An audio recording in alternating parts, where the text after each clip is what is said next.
The number one question I'm asked time and again is, what are the skills required for robotics? Hey everyone, my name is Kajal and welcome to my channel. I graduated from University of Maryland with a Master's in Robotics in May 2017. I also have 3 years of professional experience in the field of robotics. Based on all of my experiences, I'm answering the question, what are the skills required for robotics? I'm going to answer this question in 2 parts. The first one is about the skills required for robotics, and the second one is about the tools and technologies that are helpful in the field of robotics. I'll include all of the timings and useful resources in the description below. So without further ado, let's get into it.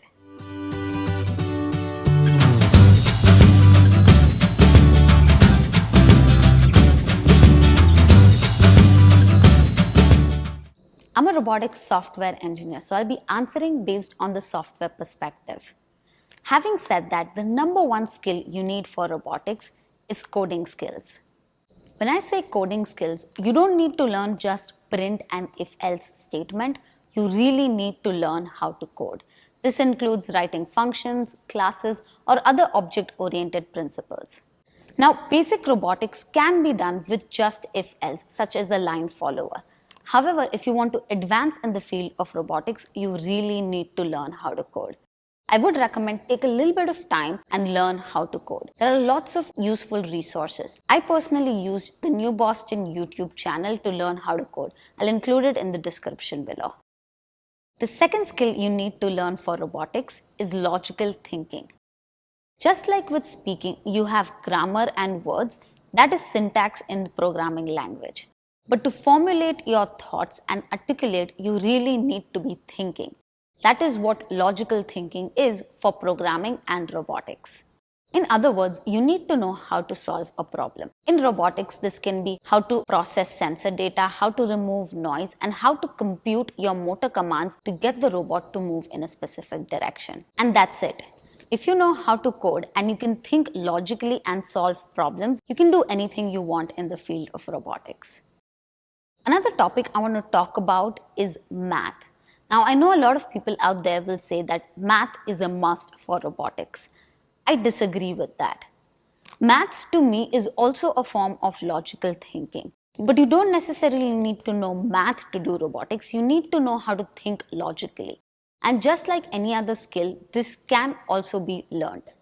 When it comes to solving problems, especially in coding, you can learn how to approach a problem. One resource that definitely helped me with this is a course on Coursera called Algorithmic Toolbox. It essentially covers different algorithms such as greedy algorithm, divide and conquer, and dynamic programming, and all of this will help you in terms of how to approach a problem and solve it. Next, let's talk about tools. In the start, I mentioned you need programming skills. In terms of tools, this becomes programming languages such as C, C++, or Python. I've seen both C++ and Python used popularly by many robotics companies. Now, one thing I would like to say is you don't need to be an expert in both of these programming languages. You can pick one. I would add that get familiar with the second programming language. Now, both C++ and Python are object-oriented programming languages. So if you learn one of them, you can easily pick up the other one. The reason I say that get familiar with both of these programming languages is so that you can read other people's code. For example, you're doing a project and you don't necessarily know how to solve it, but you find an example online, and if you're familiar with the programming language, you should be able to understand the basic logic and replicate it in your programming language preference. Our next tool is ROS, Robot Operating System. This has become popular in the recent years and it makes it easy to work with other people's code. Also, a lot of sensor companies these days have their own ROS nodes, so it's good to know ROS and get familiar with it.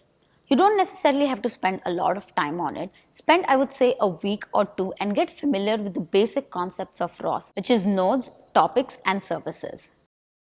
Given robotics, you do have to interact with a robot. Now, because I'm speaking from a software engineering perspective, I don't want to talk a lot about hardware. But there are a lot of options if you want to get started. There's Arduino and Raspberry Pi, or you can even take up any microcontroller and get started. Another option is simulation software. One benefit with simulation software is affordability. Software like Gazebo and VBots are free open source software, so you don't necessarily need to spend, because not everyone can afford different parts.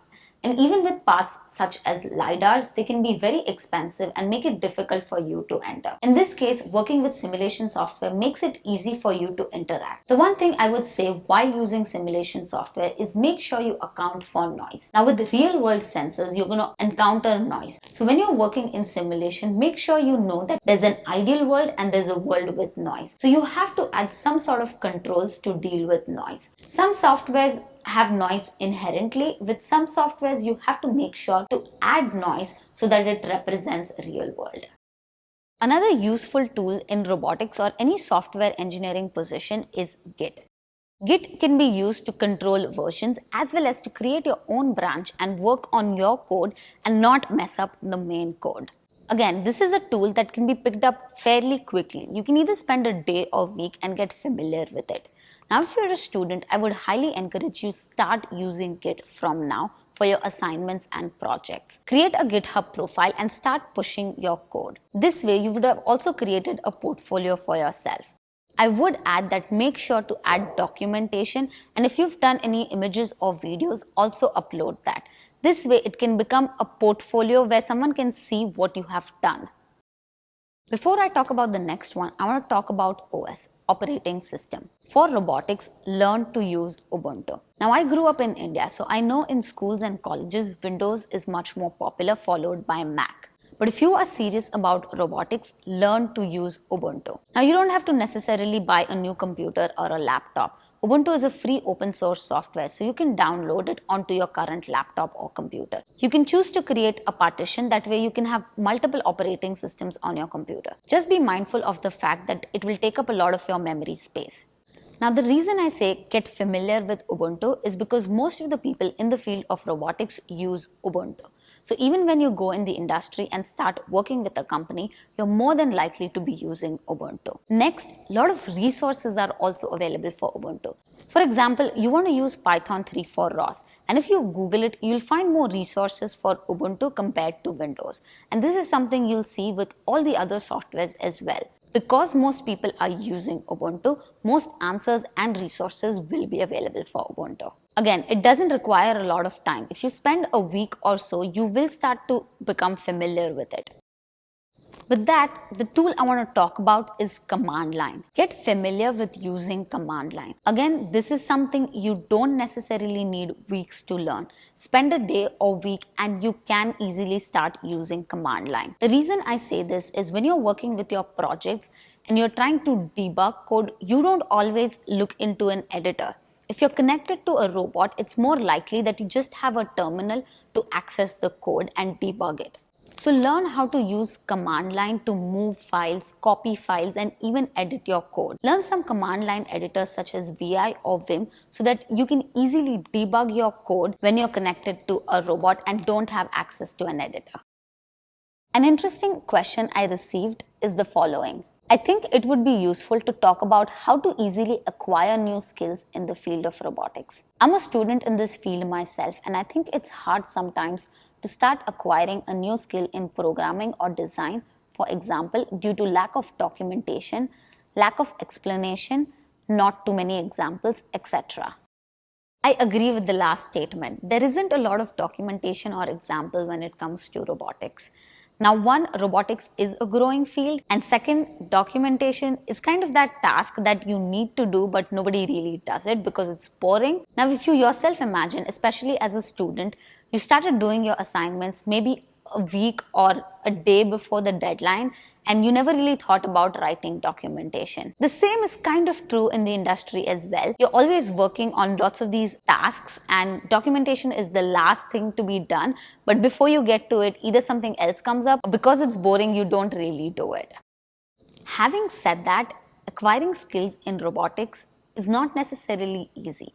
and you have to get your hands dirty. Now, if you look at some of the interviews that I've conducted, time and again, everyone gives the same advice. Get your hands dirty and do a robotics project. That's the best way to learn and acquire new skills in robotics. The thing is, robotics is not something where you pick an algorithm and apply it and hope for it to work. You really have to understand and tweak it for it to work with your particular set of environment and robot. So for example, take a line following robot.